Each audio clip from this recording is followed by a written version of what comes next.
On today's episode, we've got new updates on the Tesla Megapack battery. The Tesla Semi is moving even closer to delivery. The price of full self-driving is going up. The Starbase Mechazilla flexes for the first time. The Model S Plaid gets even faster, and Nikola fail in their attempt to sue Tesla. So let's get going.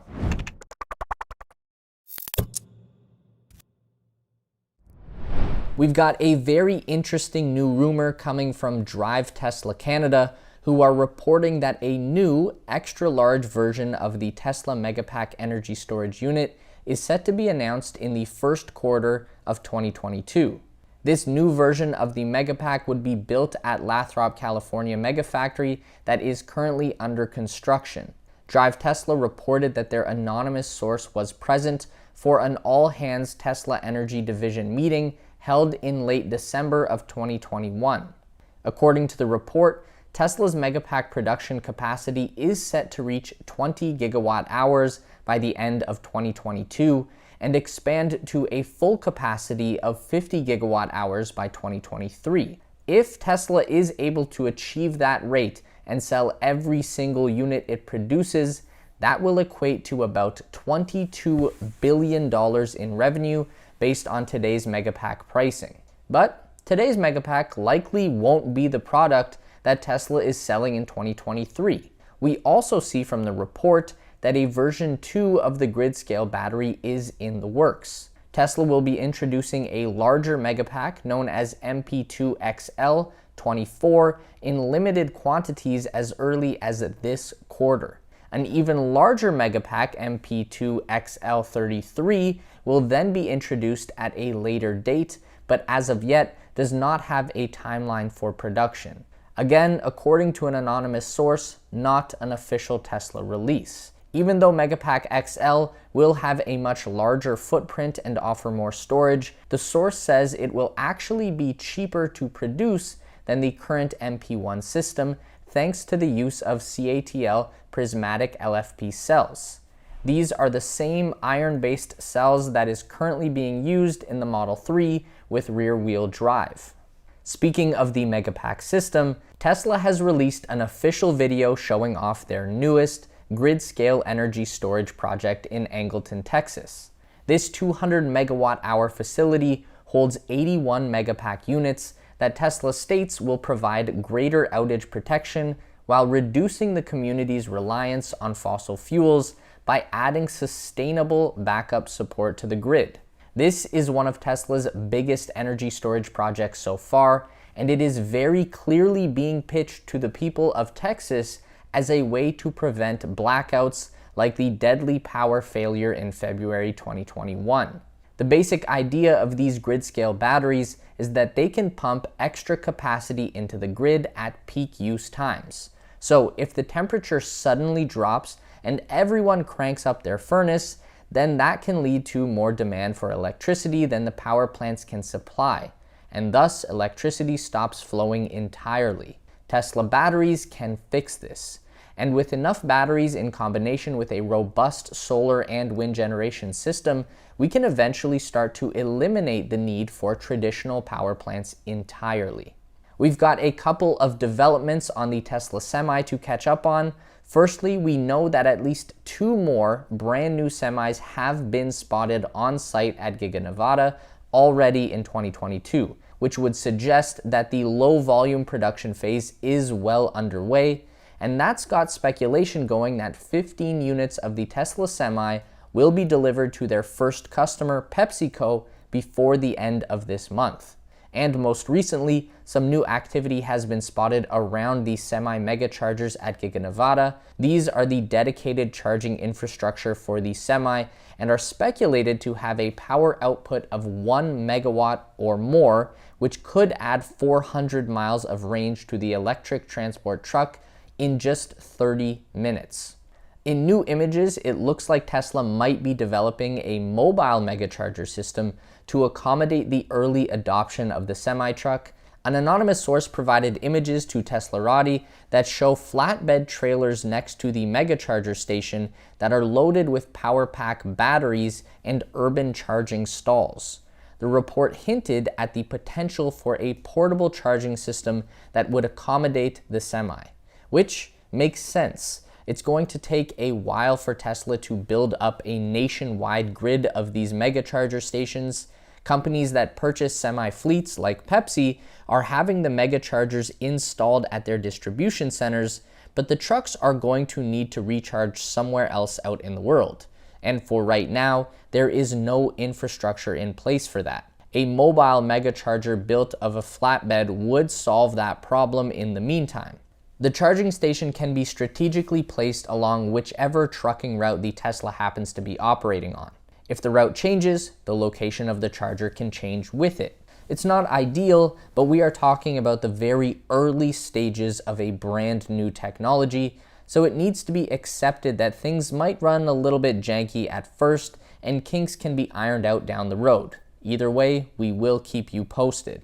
Tesla will raise the price of the full self-driving suite by $2,000 on January 17th, bringing the price to $12,000 in the United States. Or at least that's according to an Elon Musk tweet on January 7th. Not an official company announcement, but same difference, I guess. This is the first price increase to FSD since October 2020, when the upgrade went from $8K to $10,000 US. As far as we know right now, this does not affect the subscription-based pricing of $99 per month, but Elon says subscription price will rise when FSD Beta goes to wide release. Elon also specified that the price increase is only for US customers, and he added, quote, FSD price will rise as we get closer to FSD production code release.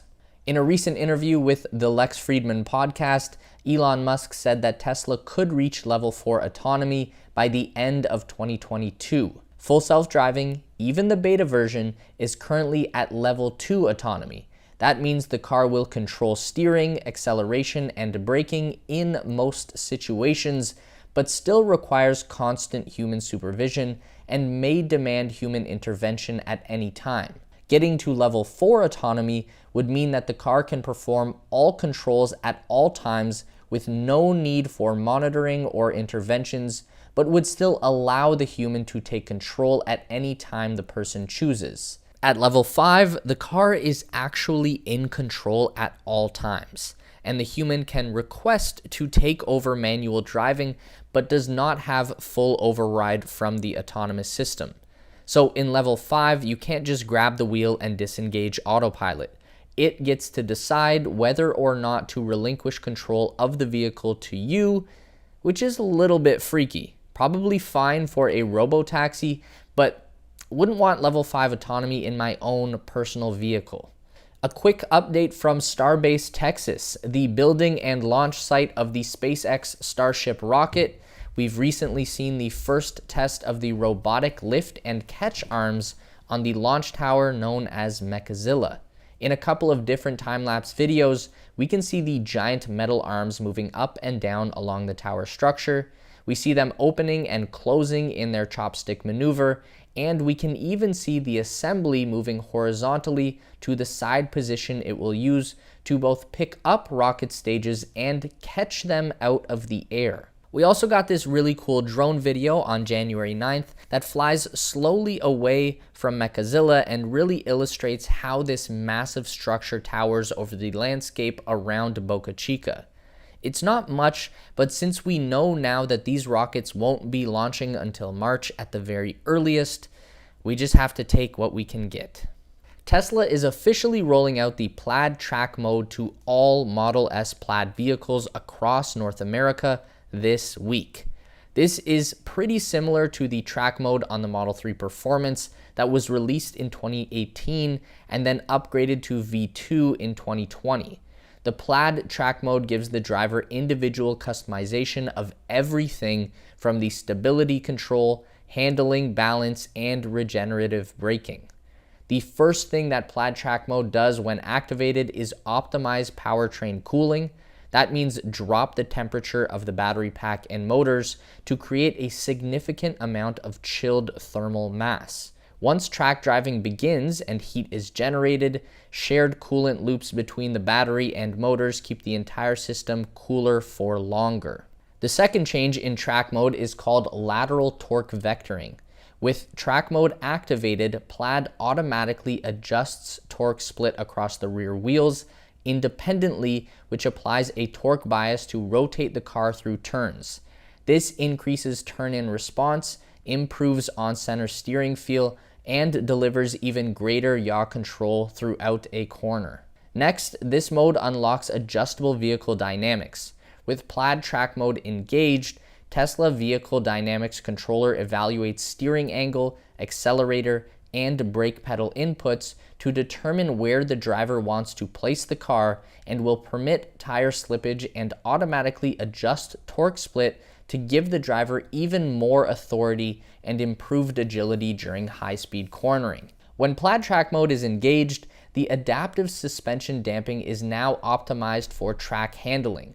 Reduced pitch during hard braking and fast acceleration, rebalanced damping to improve responsiveness, and faster settling of vehicle disturbance over bumpy segments to increase driver confidence.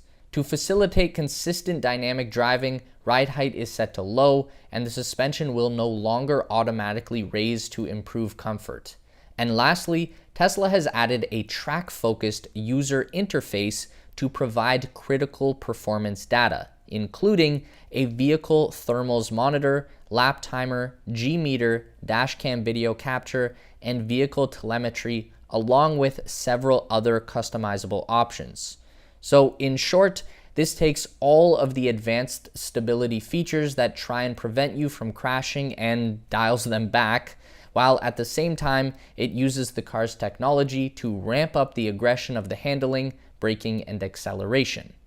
Use with caution for sure.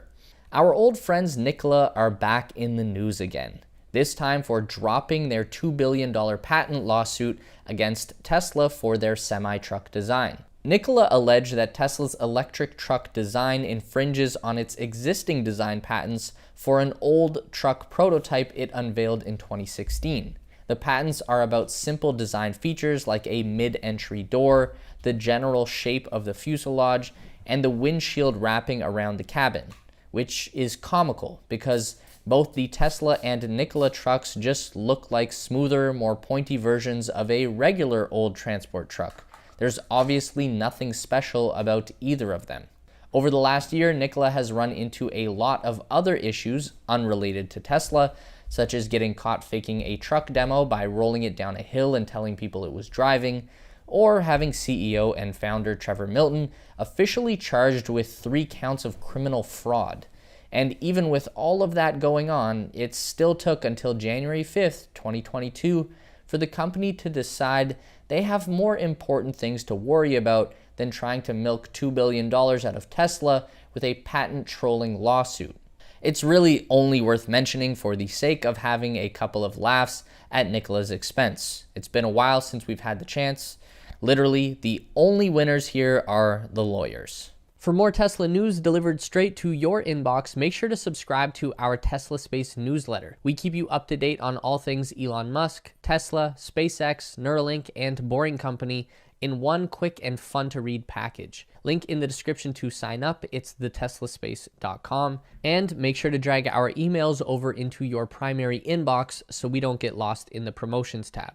Also, don't forget to check out our new Space Race channel and subscribe over there for even more space exploration content. As always, if you want to continue to learn about everything regarding Tesla, SpaceX, and Elon Musk, we've got 2 more video options for you on the screen to check out. Don't forget to give this video a thumbs up today if you liked it, and subscribe to our channel for weekly content just like this.